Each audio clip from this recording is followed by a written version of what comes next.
message vaincre sur soi-même, se vaincre soi-même. Et je continue et j'aimerais répéter ce que j'ai dit dans le précédent message. J'ai dit que non, le diable va uniquement utiliser nos faiblesses, c'est-à-dire nos failles. Il n'a pas quelque chose d'autre qu'il peut utiliser pour nous tenter, pour nous faire chuter. Il utilise seulement là où on ne peut pas, là où on n'a pas eu la victoire sur soi-même, là où on ne sait pas maîtriser soi-même. Et c'est dans ces endroits-là, c'est dans ces domaines-là, dans ces sphères-là que le diable cherche à pouvoir nous vaincre. C'est pour cela, frères et sœurs, je vous ai dit que nous devons voir notre vie, nous devons nous vaincre nous-mêmes.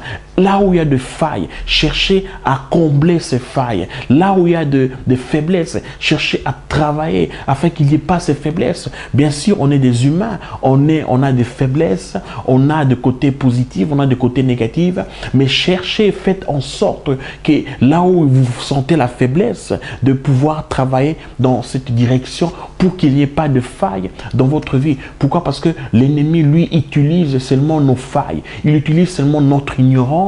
Il utilise nos émotions, il utilise nos disons, nos mauvaises réactions. C'est pour nous attaquer, c'est pour nous cibler, pour nous envoyer disons, des attaques et de cette manière, nous tombons dans le péché. Frères et sœurs, se maîtriser soi-même, avoir la maîtrise sur soi-même. En quoi nous devons aujourd'hui travailler sur soi-même? Aujourd'hui, nous devons, mes frères et sœurs, travailler sur sa chair.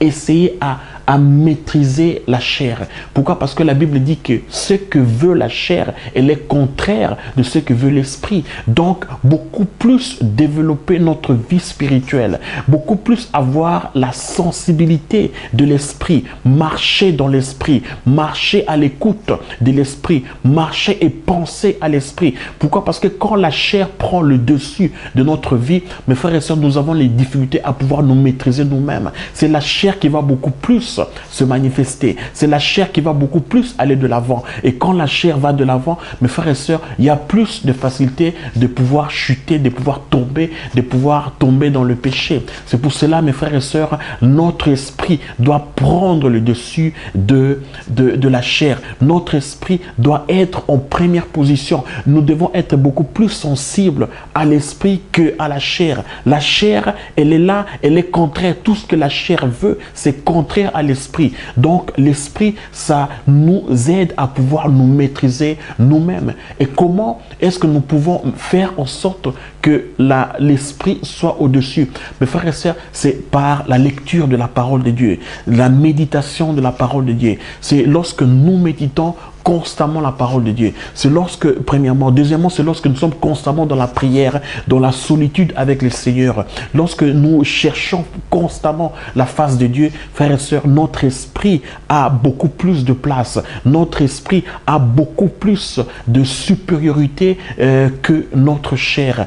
Premièrement, nous avons parlé d'avoir des relations avec Dieu, et deuxièmement, de lire constamment la parole de Dieu, et troisièmement, frères et sœurs, nous devons constamment nous devons constamment fréquenter les personnes spirituelles, c'est-à-dire les personnes qui sont autour de nous, les personnes qui spirituellement sont fortes, les personnes qui peuvent nous donner des conseils, de bons conseils dans notre vie spirituelle, et qui nous aideront à pouvoir croître, à pouvoir avoir une croissance dans l'esprit. Donc, lorsque nous fréquentons les personnes qui sont spirituellement fortes, mes frères et sœurs, ces personnes nous contaminent la sensibilité dans l'esprit, nous contamine cette envie de pouvoir que l'esprit soit beaucoup plus supérieur que notre chair. Mes frères et sœurs, la chair, lorsqu'elle prend le dessus de l'homme, l'homme commence à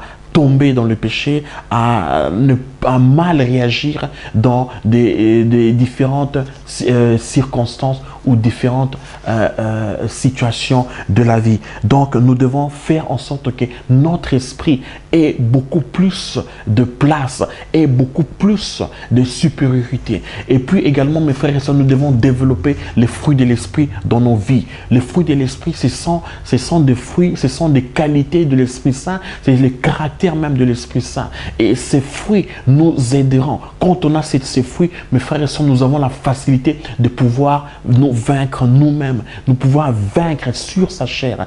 Quand nous avons l'amour, nous avons la victoire sur soi-même.